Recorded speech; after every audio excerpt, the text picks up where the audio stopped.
Hi, and welcome to Sleepy Scientist Stories. I'm so glad you're here. Whether you're lying down with the lights off, resting on the edge of sleep, or just letting your thoughts drift, this space was made for you, to wonder slowly, to breathe gently, to fall asleep with science in your mind and quiet in your chest.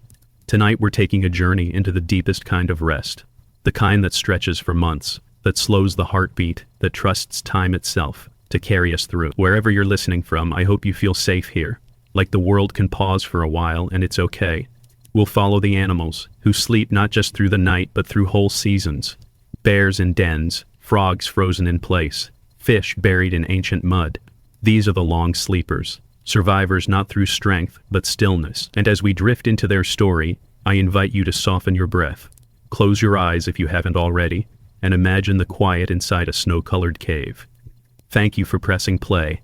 Let's begin, not with noise, but with a breath, and the rhythm of a world that knows how to rest. Winter does not begin with snow. It begins with a slowing, a soft turning inward, a long breath exhaled by the land. The trees stop growing, the birds grow quiet. Somewhere beneath the soil a shift begins, not loud or sudden, but deep and slow. You feel it too, the way your body asks for more sleep, the way the air feels heavier with silence. Nature prepares not with urgency, but with stillness. For some, like bears and frogs and turtles, the answer is hibernation, a strange sleep, deeper than anything you have known. It is not rest, it is survival, and yet it holds a beauty all its own, a kind of surrender that allows life to continue by doing almost nothing. You lie here now, breathing, and you wonder what it means to let go like that, to release movement, hunger, even warmth, and trust the body to wait through cold and time. Your breath slows slightly, your thoughts soften. You begin to imagine what it feels like to sink into the earth for weeks, for months, without fear. Just quiet, just pause, just the slowest breath. Hibernation is not sleep, not exactly. It is a different rhythm entirely. A bear's heart, which once beat 50 times a minute, may drop to just 10. Its body temperature lowers, its digestion stops. It does not eat, it does not drink, and yet it lives, curled into fur and shadow, deep inside a den carved from silence. Time passes, but differently. The world above changes, snow falls, and branches fall, and Dutch does not eat. And the bear does not move. In this state, energy is protected, like fire wrapped in stone. The body knows how to last, how to wait. And as you listen to your own quiet breath now, you begin to feel that rhythm, deep in your own chest. A reminder that stillness is not the absence of life, but its careful preservation. That sometimes, to survive, we must become smaller, slower, softer. You close your eyes, not in sleep yet, but in stillness, and as your body rests, you begin to wonder, how do other creatures disappear into the cold and return again in spring? You walk through a quiet forest just before winter fully arrives, and though the trees still stand and the wind still sighs through the branches, something is missing, something you cannot name at first. It's not the color, though much of it has faded.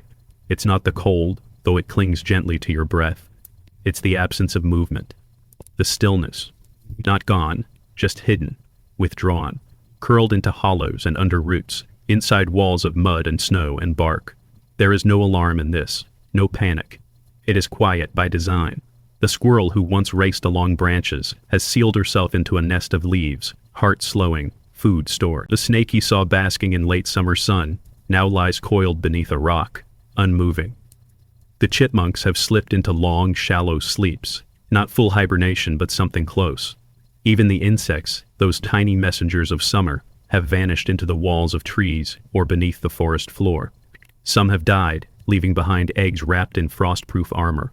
Others sleep in cocoons, frozen but not broken, and you begin to feel this change not as loss, but as a shift. An old, sacred rhythm, the kind that does not ask for attention, the kind that simply continues. The silence is not emptiness, it is fullness, turned inward. You pause beside a pond, now still and rimmed with ice. Beneath its surface, frogs have nestled into the mud, their bodies already beginning to freeze. Ice forms in their blood. And yet they do not die. They slow. They wait. They become part of the pond itself. Turtles have buried themselves deeper, where the water does not fully freeze, where they can absorb oxygen through skin and mouth, where they do not need to breathe like they did in warmer months. This is not escape. This is design. This is the body remembering how to be still, without fear. You begin to understand that vanishing is not absence. It is a different kind of presence, one that chooses quiet over motion, inwardness over display. Every creature that hibernates does so not out of weakness, but wisdom. To vanish in winter is to prepare for spring. It is not an ending, it is a soft rehearsal for return. Even as you stand above the ground, the soil beneath your feet is alive with sleep, metabolism reduced, blood cooled, breath held in long patience. You are surrounded by stillness that breathes without sound, and as you inhale the crisp air, you feel that you are standing between two worlds, the visible one, where leaves fall and light fades, and the hidden one, where life continues in silence. You do not need to see it to know it is there, you simply feel it. A slow rhythm beneath your feet, a whisper in the trees. And just before you turn toward home, you wonder, how deep can stillness go, and what kind of dream can last for months without ending? The bear does not wait until winter roars. She senses the shift long before the air turns sharp. Leaves begin to fall, days shorten, and deep in her body, signals begin to stir. She eats more, almost constantly, berries, roots, anything with energy. Her body is not greedy, it is preparing. She is storing more than food. She is building time. Then, one day, she stops eating. She finds a place, a hollow, a dugout den, a quiet corner of forest. In this space, time changes. Days blur.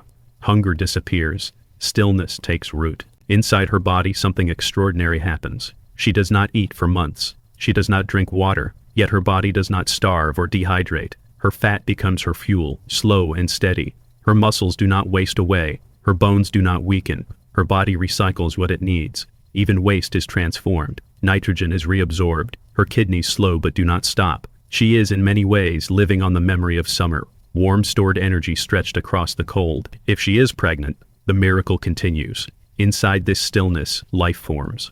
A tiny cub may be born midwinter, blind and pink, barely larger than your hand, nurtured entirely by a mother who has not eaten in weeks. She nurses while half asleep, wrapped around warmth. There is no urgency, there is only quiet continuation. You listen to her heartbeat, now only a few times each minute, and feel the echo of what it means to trust rest completely. And now you lie beside her in your thoughts, not as an intruder but as a witness. The den is dark and still, snow has gathered above, softening the world to silence. She breathes, shallow but sure. Around her, winter passes without her needing to watch, and you wonder, how does she know when to wake? Not by clocks or calendars, but by something deeper. A shift in the light, a smell in the air. Her body knows, her body remembers. And when spring touches the edge of her sleep, she will rise. Slower at first, but steady. She will emerge, thinner, yes, but whole, alive, unbroken. As you return to your own breath, you carry her rhythm with you. The truth that even in the longest stillness, life does not stop. It waits, it dreams, and now you wonder, what does stillness look like beneath water? In creatures even colder, even quieter than the bear. The pond looks quiet, sealed beneath a skin of early ice, the kind that barely ripples in the wind. On the surface, winter has taken hold, but beneath, a turtle has already vanished into the deep. He does not swim now. He has buried himself in the mud, nestled into a cold cradle where light does not reach and time barely moves. His body, once warmed by sun, has cooled. His heart, once steady, now beats only once every 10 minutes. He does not breathe, not through lungs, not the way you know breath. Instead, he draws tiny amounts of oxygen through his skin, through the lining of his mouth and cloaca, ancient, quiet pathways that evolution carved for this very stillness. The water is cold, almost freezing, but he does not shiver. He does not resist. He surrenders. His metabolism slows to a whisper, just enough to keep him alive. No food, no motion, no fear, only patience. His blood carries lactic acid now, a byproduct of life without oxygen, and his shell stores calcium to buffer it. He is not unaware, but he is far from consciousness. This is not sleep. This is not torpor. This is brumation, a cold-blooded form of deep stillness that allows survival where others would perish. For months, he remains this way. Ice may thicken above him, snow may pile, days pass without heat or sound, yet inside him the machinery of life continues at the lowest hum. Cells repair slowly, muscles rest, organs drift in a suspended rhythm.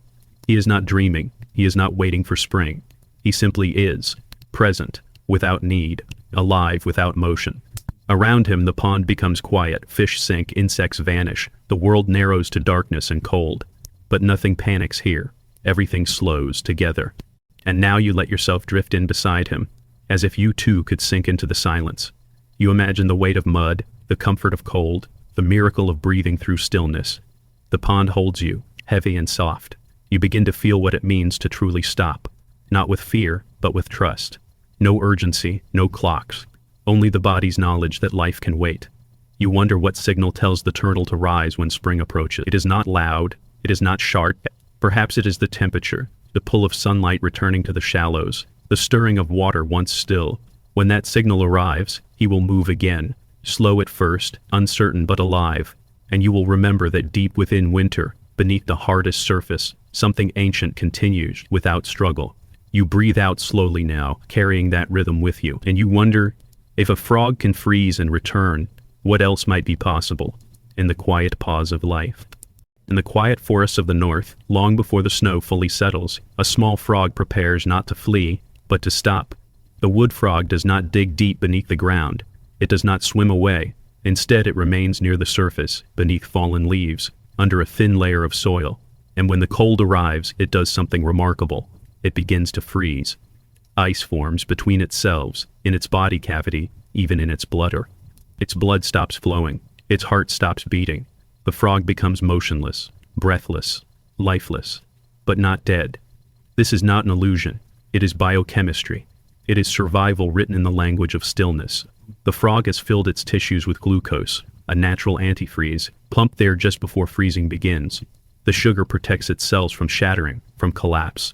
It is suspended, perfectly, not broken, just waiting. For days, for weeks, sometimes for months, the frog remains frozen. Touch it, and it feels like a stone, stiff, cold, unmoving. But inside, nothing has decayed, no damage has been done. The body waits, perfectly preserved by the very cold that would kill almost anything else. Beneath layers of leaf and snow, hundreds may sleep like this, scattered across the forest floor, invisible. And then, as spring touches the air, as sunlight begins to warm the earth, the miracle it begins. Slowly, the ice melts. The frog's heart begins to beat again.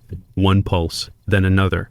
Breath returns. Blood flows. The frog blinks. It stirs. It begins to move. There is no pain, no memory of the long cold, only motion, quiet, certain, alive. What froze has not failed. What paused has not perished. Now, as you lie still, you wonder what it feels like to give yourself so completely to the season, to let the body become something else entirely and still return. You imagine your own breath stopping, your heart falling still and waking again, as if nothing had passed but a moment. The frog teaches you something beautiful, that life can hold stillness without fear, that survival sometimes means transformation, not resistance. And you wonder, softly now, as the forest wakes above the thaw, what else can rest in winter without needing warmth? And who else has mastered the art of sleeping with one eye open, drifting half in the world and half outside of it? Beneath the waves, where sunlight fades into a blue hush, sleep takes a different shape. Dolphins cannot stop moving. They must breathe at the surface, even while resting. But evolution has gifted them a solution both strange and elegant. One hemisphere of the brain sleeps, while the other remains awake. One eye closes, one stays open. They drift through the ocean with half their mind dreaming and half aware. Every so often, they rise for air, their bodies never fully still. This is called unihemispheric slow-wave sleep, a long name for something beautiful. It allows them to rest without sinking, to sleep without drowning, to let go just enough, and they are not alone. Whales do it, seals do it, even some birds sleep this way while flying across endless skies. Sleep, here, is survival shaped by motion. Sharks, too, may never stop swimming. Some rest in slow currents. Others move constantly, their gills filtering oxygen as they drift. They enter a state of reduced activity, slower movements, gentler reactions. But the line between sleep and waking is soft. They do not curl up or close their eyes. They do not vanish into dens. Instead, sleep hums through them like a slow current. In the sea, where predators circle and breath must be taken by will, stillness becomes a rhythm, not a pause. You begin to feel this balance, motion and rest, alertness and surrender, all held at once. It's not the kind of sleep you know, but it is sleep. and it reminds you that rest doesn't always mean stopping. Sometimes it means drifting forward, with half the lights turned down. You imagine now that you are gliding just beneath the waves, one eye on the stars above, the other gently closed. You are half present, half blinded, drawn. The sea cradles you in its slow rhythm. There is no bed here, no nest, only water, only breath. And you begin to wonder, what other creatures, hidden from light, sleep in stranger ways? Who has mastered the art of resting while stopping, of watching while dreaming, floating while sleepless a year ago? The ocean holds many secrets, and sleep, it seems, is one of its softest. You may think of hibernation as a deep sleep, but it is far more complex, more intentional, more exact. It is not simply drifting off for weeks, it is a system, an architecture of slowing down with purpose. Long before winter begins, hormones begin to change. Melatonin rises earlier each day, signaling that darkness is growing. Cortisol, which wakes and energizes, begins to fall. Fat stores increase, appetite sharpens. The body listens to the shortening of light and begins to prepare for a long retreat. The brain coordinates this. It is not passive. It reads the environment and orchestrates the shift. In mammals, this includes changes in the hypothalamus, the control center for sleep, hunger, and temperature. Even the liver prepares, stockpiling energy, adjusting its enzymes for long fasting. Nothing is left to chance. Every part of the body knows what is coming. As the animal enters hibernation, everything adjusts together. Heart rate slows dramatically. For some animals, it drops to just a few beats per minute. Breathing slows until it pauses, for minutes, sometimes hours. Body temperature plummets. In ground squirrels, it may fall close to freezing. Their brains cool, their muscles stop moving. But beneath the stillness, a pattern holds. It is not unaware. Its systems run on a different clock now, one designed not for speed but for endurance. It must conserve. It must avoid wasting even a single breath. This is not collapse. It is mastery. A timed, reversible pause of almost everything. The body cycles in and out of torpor, dipping low, then rising slightly, as if checking in with itself. These cycles protect the brain. They prevent damage. They ensure that, in time, the animal can return. And you begin to feel the beauty of it, that hibernation is not letting go, but holding carefully. A blueprint shaped by evolution, written not in words but in rhythms. It is sleep with structure, stillness with scaffolding. You begin to wonder what it would feel like to enter such a state, to lower your heart, to slow your breath, to live for months on memory and warmth. The idea does not frighten you, it comforts. Because you now see that even the deepest quiet is not empty. It is alive, it is precise, and as you lie here, feeling your own pulse settle, you carry with you the quiet awe of bodies that know how to pause with such grace. And you ask softly now, what happens to the heart itself during all this? How does it keep beating when everything else grows cold? Inside every sleeping creature, curled in dens, buried in soil, resting beneath ice, there is still one muscle moving. The heart. Small, steady, silent. It does not race. It does not push. It simply pulses, again and again, like a soft drumbeat in a quiet cave. In deep hibernation, the heart rate slows to just a few beats per minute. For a ground squirrel, it might fall from 300 to just 5. For a bear, from 60 to 10. This slow rhythm is not a failure. It is a choice. The heart is conserving energy, not by working less carefully but more efficiently. Every beat becomes sacred. Nothing is wasted. Blood is sent only where it's needed. The limbs grow cold, the core stays warm. The brain, the lungs, the vital organs, these stay nourished. The heart knows what to protect. The cold does not harm the hibernating heart. In fact, it helps. Lower temperatures reduce the need for oxygen, slow the metabolism, and prevent tissue damage. Even the electrical patterns of the heart change, adapting to the cold, syncing with the slow wave of rest. In humans, this kind of drop in temperature would be dangerous. But for hibernators, it is safe. It is normal. It is beautiful. The heart becomes quieter but never lost. In some animals, it may pause for long stretches, then thump once. A reminder that life continues. There are no sharp spikes, no alarms, just a steady rhythm beneath the stillness. Researchers studying these hearts have found remarkable resilience. After months without movement, the heart awakens without scarring, without stress. It returns to full speed like a song resuming after silence. And you, lying here now, begin to listen to your own heartbeat. Slower than before, calmer, not because you are hibernating, but because your body remembers what stillness feels like. You begin to wonder what would happen if humans could slow like this. Could we heal more deeply? Could we endure more gently? The heart, you realize, is not just a pump. It is a memory keeper, a metronome for the body's hidden wisdom. And as the last beat of this chapter softens into quiet, you begin to feel another question rising. How does warmth survive through all this cold? And what keeps the fire inside from ever going out? You might think hibernation is cold through and through, but even as the body cools, something stays warm inside. Deep within the chest, near the spine and around the neck, there is a kind of fat that does more than store energy. It generates heat. It is called brown adipose tissue, or simply brown fat.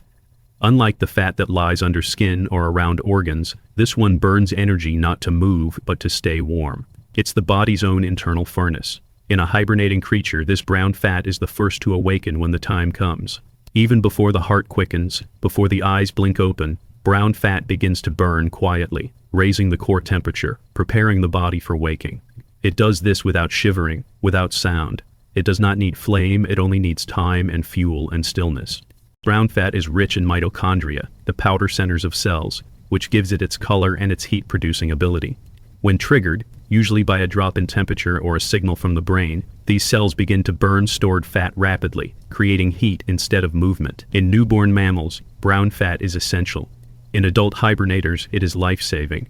A bear cub, born in winter, relies on its mother's warmth and its own brown fat to survive in the den. And for all creatures facing months of cold, this internal fire is what keeps the possibility of waking alive. It does not flicker wildly, it glows. Soft, steady, deep. And now as you lie still beneath your blanket, your breath slow and your body calm, you begin to feel your own inner warmth, not just from the air around you, but from within.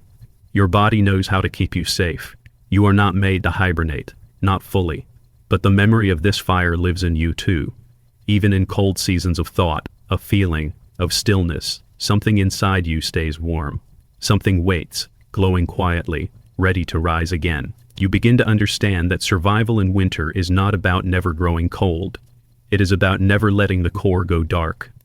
And now, with that warmth in mind, you wonder, what if sleep could stretch not just for months, but for years?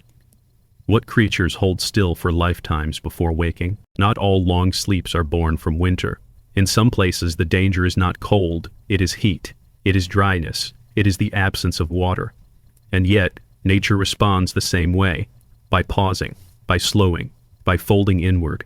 The African lungfish, for example, lives in ponds that dry out for months, sometimes years. As the mud hardens, the water disappears. It digs downward, twisting into the earth, secreting a layer of mucus that drives into a cocoon. Inside, it waits.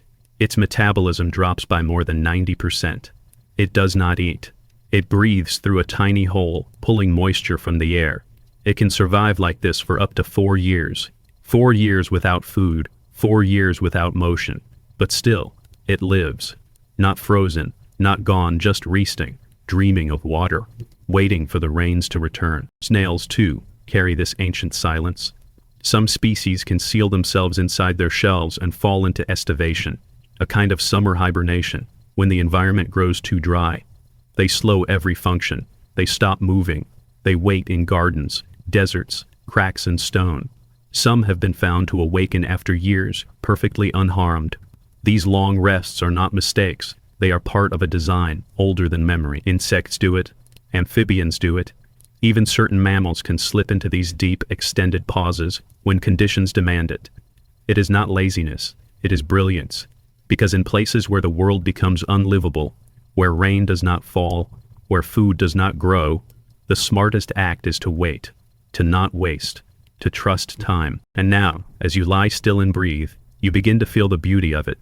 The idea that life does not always need to push forward, that sometimes the most powerful choice is to stop, to rest until the world is ready again. You begin to wonder how much energy you spent moving too soon, trying to bloom before the rain. These creatures teach you something simple, something tender, that sleep is not weakness, waiting is not failure. Stillness, when chosen wisely, becomes survival.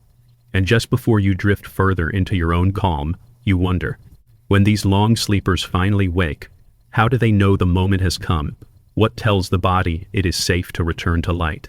Waking from hibernation is not an alarm, it is a quiet invitation. It begins with light, not heat, not hunger, but brightness. The return of the sun, slowly lengthening the days, triggers something deep inside the body, a shift in hormones, a signal to begin. Light touches the skin, it reaches the pineal gland through the eyes. Melatonin fades, cortisol gently rises, the inner clocks, long slowed and softened, begin to tick again. For the bear, still curled in her den, this change is not sudden. Her body warms a little more each day, her breath deepens, her heart beats slightly fast. Muscles that rested for months begin to move. Blood flows faster, organs return to their full pace. But even in waking there is caution. The transition is gradual. It takes days, sometimes weeks, to return fully to normal. The bear may leave her den and return again, testing the air. The squirrel may stir but not emerge, waiting for a few more hours of sun. Nature does not rush what took so long to build. The body has learned to conserve, to move only when needed. Hunger comes back slowly, thirst returns, but motion is delicate. After such long stillness, the first steps are sacred. You picture it now, a bear blinking at light she hasn't seen in months, steam rising from her fur, her breath visible in the warming air. Around her, other lives are stirring. Frogs thaw, birds return, roots pulse with new water. The great reawakening has begun. And you, lying still, begin to feel that you too know this cycle, not as a hibernator but as someone with seasons. You remember times you moved too quickly after rest, and times when waking took longer than you expected. This chapter teaches you that waking is not an instinct, it is a process, a return, a remembering. You feel how light touches your own closed eyes, how your breath changes, from shallow to deep, how your thoughts move from still to stirred. You are not rising yet, but something inside you is. And just as nature waits for warmth before blooming, you now wonder, what remains in us after such deep sleep? What wisdom do we carry back into the world once we have finally opened our eyes? The snow has melted, the branches stretch toward light again. All around you, life begins to move, not in a rush, but in gentle return. The bear steps from her den, thin but strong. The frogs emerge from mud, thawed and blinking. The turtles rise through still water. The forest hums, not with noise, but with breath. It is not the sound of beginning, it is the sound of continuing. And you realize now that hibernation was never about ending. It was about preserving what mattered, about choosing stillness when movement would harm, about trusting the body to hold steady until the time was right.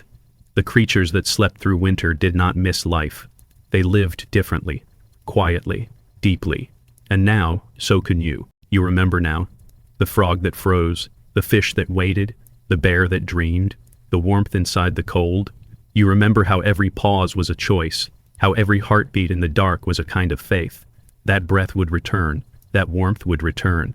The world would shift again toward waking, and you begin to see your own rhythms more clearly, your seasons of silence, your need for rest, your longing to pause without guilt. Sleep, you now understand, is not the opposite of life, it is part of it. It is where the body repairs, where the mind releases, where the spirit becomes still enough to hear itself again. Stillness is not the absence of growth, it is the root from which it begins. And now as you lie here, in your own warmth, your own quiet, you feel it again. The soft inhale, the deeper exhale, still breathing, even through the long night, even through the turning seasons. You are not rushing, you are not rising, you are simply here, suspended in the rhythm that held you all along. The fire inside you hasn't gone out, it glows steady, soft, unafraid. Around you, the world begins to stir, but not everything wakes all at once. Not every journey ends with spring. And somewhere, even now, other creatures are just beginning to sleep. Not for winter, but for something else. Another kind of rest, another kind of rhythm.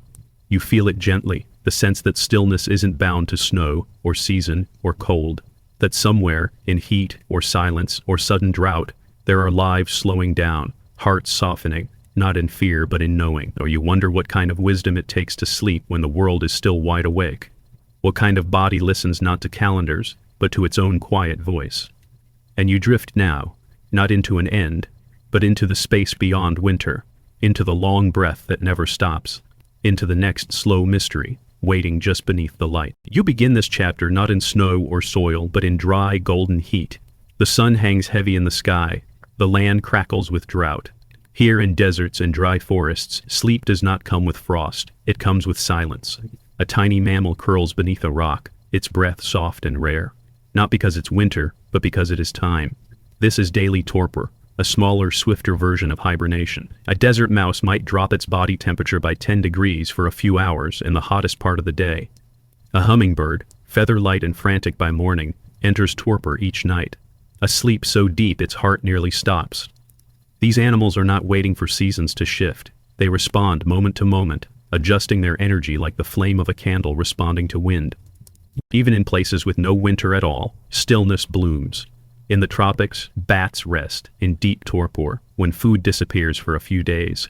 In cities, swifts sleep mid-air as they migrate, letting one half of the brain drift while the other watches the wind. Some primates in Madagascar, the dwarf lemurs, take torpor breaks during the dry season, sleeping in tree hollows when fruit is gone and shade is scarce. Their slowness is not failure, it is design. Because the world is not always kind and not always predictable. Some years bring late rains, some days bring too much heat. So they rest, not in fear, but in rhythm. They do not fight the day, they fold into it. They sleep not because of winter, but because of wisdom. Some animals sleep without dens, without caves, without warning. Tiny marsupials in Australia, called pygmy possums, fall into torpor suddenly, in open leaves or hollow bark, waiting out the heat with slowed breath and hearts that beat just enough. Torpor lets them stretch a little food for many days, let go of motion when it is wasteful. This isn't laziness, it's exquisite control, and in Martians adapt. They enter hibernation not by the calendar, but by sensing food and fat and the feel of the air. If the cold comes late, they wait. If it comes early, they rush to rest. This flexibility is survival, and you begin to wonder how much of your life is ruled by clocks rather than by knowing. You begin to ask yourself, what would it mean to allow your body to rest before it collapses? What would happen if sleep wasn't earned but trusted? These animals teach you that pausing doesn't always need a crisis. Sometimes it needs only a signal. Too hot, too dry, too empty. And a body brave enough to listen. In the Andes, poor wheel birds have been seen resting for days at a time when food is low. They perch in sunlight, feathers still, heart barely moving, waiting until life is rich enough to return. They don't call it failure, they don't explain, they simply stop and start again when ready. And you wonder now, when was the last time you stopped because it was wise, not because you were forced to? Even the Arctic ground squirrel, a master of deep hibernation, adjusts its rest in subtle ways, not just in winter, but during short cold spells in summer or long hungry autumn days. Its body speaks a language of chemistry and light. It doesn't ask permission to rest. It responds. And here you are, lying still, not in a cave, not in a burrow, but in the space between day and night, trying to feel what it means to stop. You are not cold, you are not starving, but there may still be a part of you ready to breathe slower, to wait, to rest without guilt. This is what the animals show you, not how to hide, but how to time your stillness, like a musician times a pause. The world changes constantly, and those who survive best are not always the strongest. They are often the ones who know how to rest early, the ones who sleep in short bursts or long retreats, depending on what the land asks of them. This is not weakness, this is a partnership with the earth. You feel it now, the shift inside you, a quieter beat. No one commands these animals to sleep, no clock tells them when. They know. And that knowledge comes not from books, but from living close to the edge, close to their own breath, close to the rhythm that never forgets. And now you're left with this soft question, one that lingers like a breath not yet released. If sleep is not about time, but about need, how would your life change if you trusted your pauses as much as your actions? You lie here now, still and quiet, and begin to wonder what happens inside the mind of a creature that sleeps for months. Not just rest, not just pause, but real sleep, where the world disappears. Does a bear dream beneath the snow? Does she see the forest, the stream, the cubs she carried? Or is it silence, a blank dark quiet with no sound, no shape, no self? Sleep is more than unconscious, even in humans. It is a dance, waves of brain activity rising and falling, stages moving like tides. REM sleep, where dreaming blooms, is not the deepest rest. It's the most active, the most vivid. It is where stories form. But in hibernation, the body falls deeper than sleep. The temperature drops, the signals quiet, still, something flickers. Studies in mammals show brief bursts of activity, short returns to lighter sleep. In those moments, we wonder, is there time enough for dreaming? In lab studies, sleeping rats run mazes again in their minds. Their brain patterns echo what they did while awake, neurons firing in the same rhythm, as if replaying memory. This is called memory consolidation, and it happens during REM. The brain is not resting, it is rebuilding, strengthening the paths between thought and experience. Now imagine a ground squirrel in torpor, unmoving, breath shallow, heart slowed to a whisper. For days, maybe weeks, its brain is quiet. But then, briefly, it rises. Its temperature lifts, its mind stirs, and then drops again. In that flicker of waking, could there be a memory, a shape, a dream? We do not know for sure, but what's clear is that the sleeping brain is never truly silent. Even in stillness, there are patterns, faint as breath on glass, fleeting as light on closed eyelids. And you begin to imagine it now, not as a vivid movie, but as a soft ripple of feeling. A dolphin resting half its brain at sea, the other half gently watching. Does it drift through a memory of waves? A lemur tucked in a hollow tree, flipping between torpor and sleep, feeling flashes of the jungle? For you, dreams are often strange, scattered, and emotional. But even without images, the dreaming brain feels real, and perhaps for animals too. There are impressions, not words, not scenes, but instinctive echoes. The scent of a mate, the warmth of the sun, the sound of rustling leaves. Not all dreams need stories.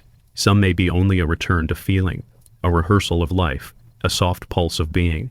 And as you breathe, you wonder, is memory something even sleep cannot pause? In humans, sleep helps more than memory. It helps healing, growth, mood. The brain during deep sleep flushes toxins, emotions settle, the immune system resets. And in animals that sleep for long stretches, these same benefits may unfold more slowly, perhaps not daily but in cycles. When bears enter torpor, their brains show reduced activity, but not total silence. They shift through stages, not unlike ours, and in some periods, they stir. Not fully awake, not fully dreaming, just enough for the body and mind to shift. In frogs, the brain all but shuts down, frozen like the body. But once warmth returns, the spark does too.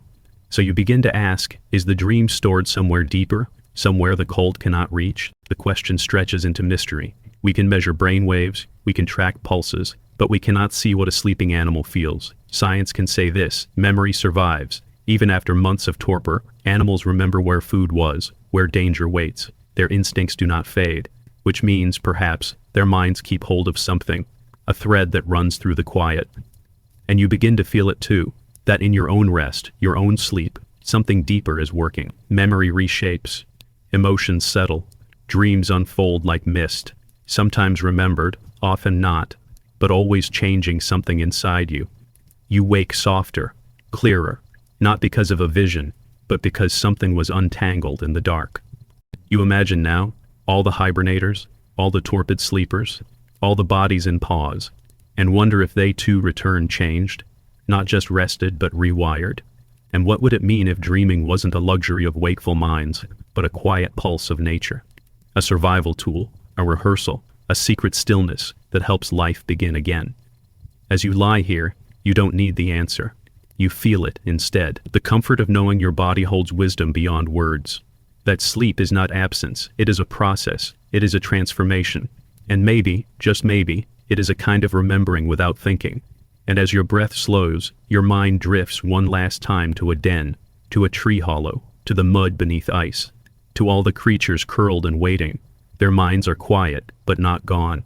Their lives paused, but not lost. Somewhere inside each one, perhaps, is a spark. Not bright, not loud, but constant. Like yours. Like now. Like the dream you may not recall, but will carry gently into morning.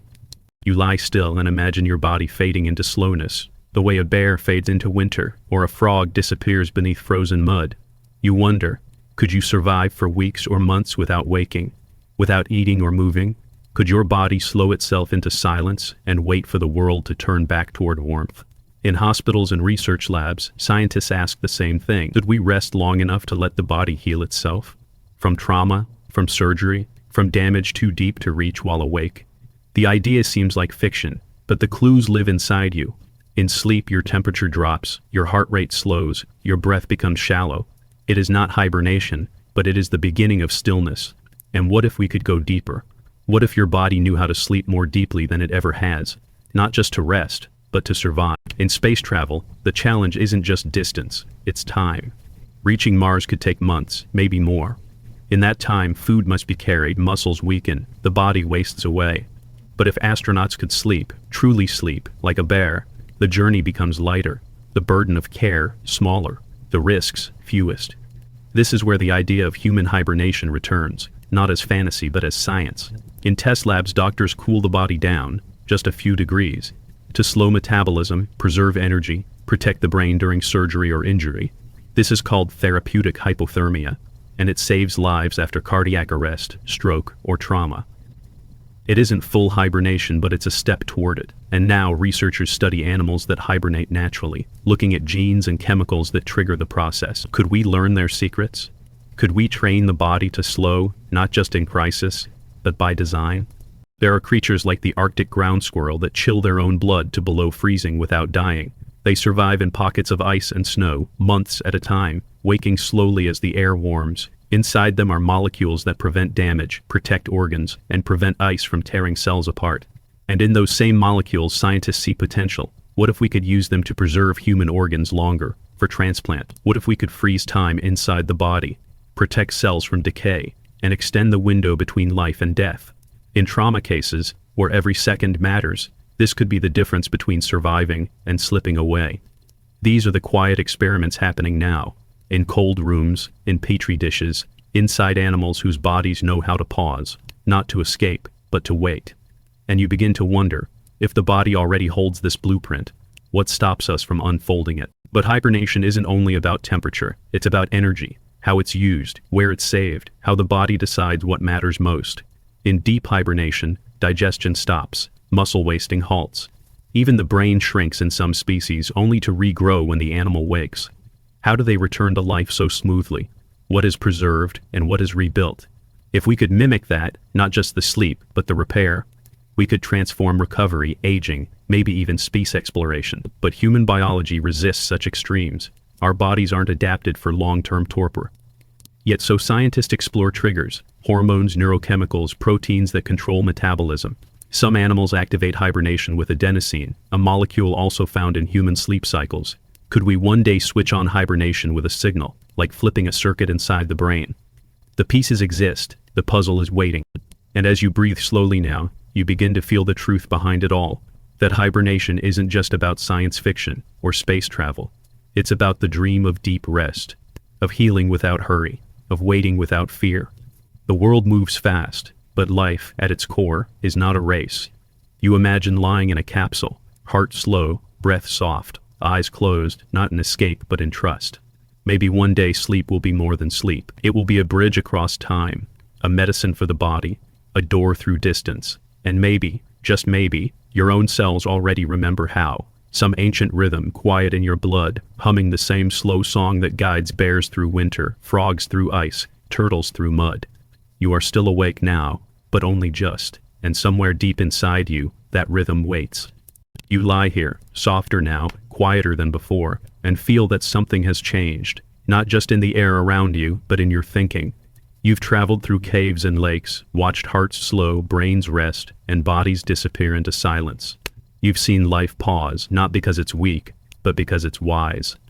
And now you begin to ask, what does all this sleep mean? What is the lesson behind the stillness? Perhaps it's this, that survival doesn't always roar. Sometimes it whispers. Sometimes the strongest thing in the world is the ability to stop, to listen, to rest before breaking. In a world that praises motion, these creatures show you something gentler, that there is power in retreat, that the body is not a machine, it's a rhythm, and every rhythm needs its silence. You think of the frog frozen in ice and how it waits, not worrying, not forcing, just trusting that warmth will return. You think of the bear curled beneath snow, breath slow, heart steady, and how she doesn't plan her waking. It comes when it comes. She doesn't fear it, she allows it.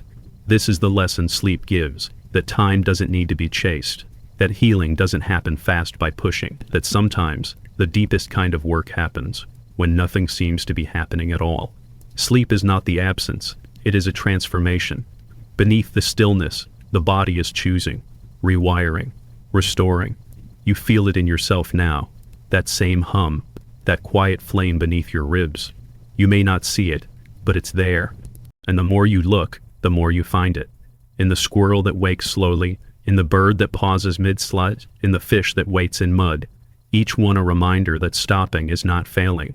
It is preparation. Sleep protects what matters. It shields the organs. It guards the mind. It clears what's heavy and keeps what's needed. You begin to wonder how many moments in your own life you rushed past. Moments where sleep or pause or simple stillness might have offered more than any action ever could. And in that wondering, something releases. A grip loosens. You stop measuring your worth by how much you've done. You begin to measure it by how gently you've listened to what you need. Even in yourself, sleep leaves traces. It heals wounds. It repairs memory. It restores emotion. Not just overnight, but over time. You are not meant to go full speed forever. You are not meant to carry everything without pause. The sleepers of this world, the frogs, the turtles, the bears, they show you a map, not of escape, but of endurance, of how to hold on when the world is too loud, too fast, too sharp. And you realize now, you do not have to wait for collapse. You can choose the rest. You can choose silence. You can begin again, not with noise, but with breath. And as you lie here, you feel the rhythm returning, the one that doesn't rush, the one who knows how to slow. It has been with you the whole time, beneath the noise, waiting. And though this story comes to a stillness, your story does not end. It deepens. You are not finished. You are unfolding. The longest sleep was never about escaping life. It was about learning how to stay with it, gently, quietly, completely.